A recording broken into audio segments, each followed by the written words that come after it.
Now let's talk about a new term, current density.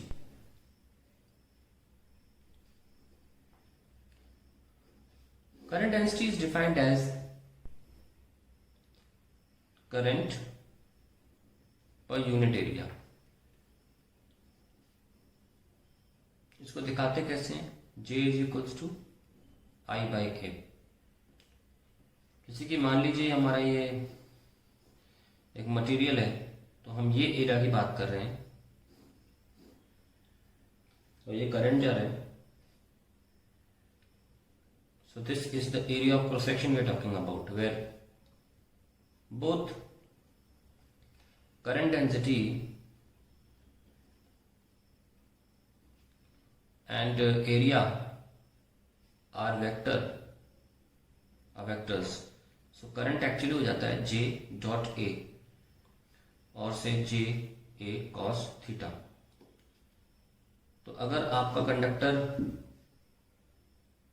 का जो area है, vector है, वो फ्लो ऑफ करंट के किसी एंगल पर होगा, then you will take that angle just like flux we solved. इसमें कोई अंदर जाने की बात नहीं है, सबको डॉट प्रोडक्ट पता है. So that is about current density. Now another term we have called resistivity, because we are going to connect current density with resistivity, and then we are going to derive Ohm's law. So this is very important to bring these terms. Resistivity क्या होता है? It is the inherent property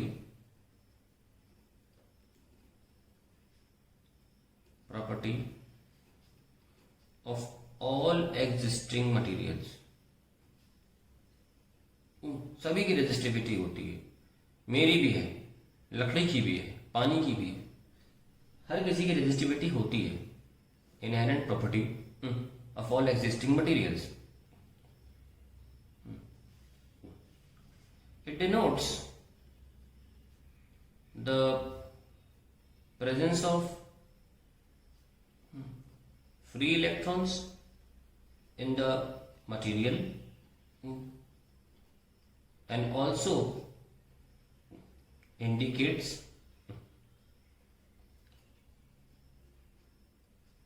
the property to conduct or property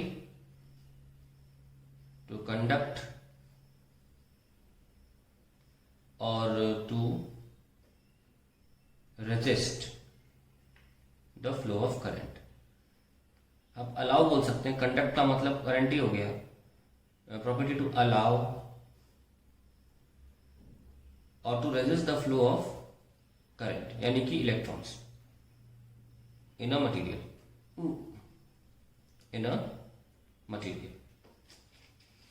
सो हम इसको define करते हैं. आप लोग देख रहे होंगे कि मैंने रेजिस्टिविटी की डेफिनेशन बचपन में छोटे में क्लास में पढ़ाई जाती है. It is defined as resistance for a unit area of section and for unit length.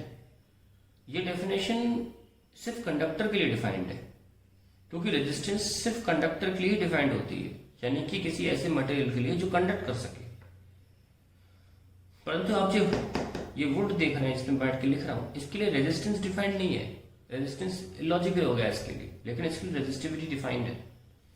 ठीक है, तो ये डेफिनेशन जो है, इसमें मैं रेजिस्टेंस पर यूनिट लेंथ और यूनिट एरिया ऑफ सेक्शन नहीं लिख सकता, बिकॉज रेजिस्टेंस होती ही नहीं है रेजिस्टर की,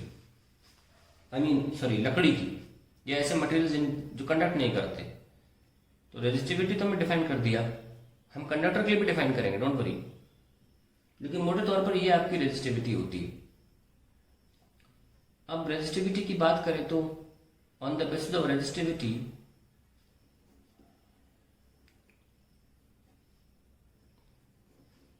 we have 4 types of material. और इनके अलावा कोई मटेरियल होता नहीं है. जैसे कि पहला हो गया कंडक्टर, दूसरा हो गया सेमी कंडक्टर, और तीसरा हो गया अलॉयज. और इनसे ही बनता है रेजिस्टर. कंडक्टर से रेजिस्टर नहीं बनाते हैं, हम अलॉय से रेजिस्टर बनाते हैं. ये अच्छा खासा करंट पास कर देता है. Finally we have insulators. ना अगर हम रेंज देखें तो कंडक्टर्स में जितना आपकी रेजिस्टिविटी कम होगी उतना अच्छा वो कंडक्टर है, नाम ही है रेजिस्टिविटी। तो ऑर्डर जो होगा 10⁻⁻8 के हिसाब से होगा, और इसका यूनिट होता है ओम मीटर। इसका जो ऑर्डर होगा वो होगा 10 पावर, सेमीकंडक्टर में it will be like 10⁻⁸ to 10 power -4। ये वेरी कर सकता है, ये डिमार्केशन कोई कंफर्म नहीं है, मतलब एक्यूरेट नहीं होती, किसी भी किताब में आपको थोड़ा थोड़ा फर्क दिखेगा, लेकिन मोरलेस ये सही है। हम भी ऑब्वियसली खुद तो एग्जाम बैठ के घर में एक्सपेरिमेंट तो किए नहीं है, किसी ऑथेंटिक सोर्स से लिया है। 10⁻⁻4 to 10 power +4, and then for insulator it is very high, like up to 10⁻17 के भी ऑर्डर्स को बाहर चली जाती है, जैसे पॉलिथीन के लिए। सो एक चीज से गए, higher the value of resistivity,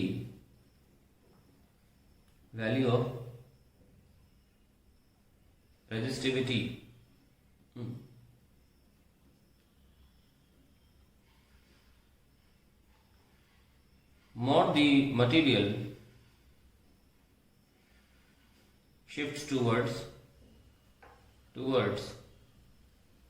being an insulator.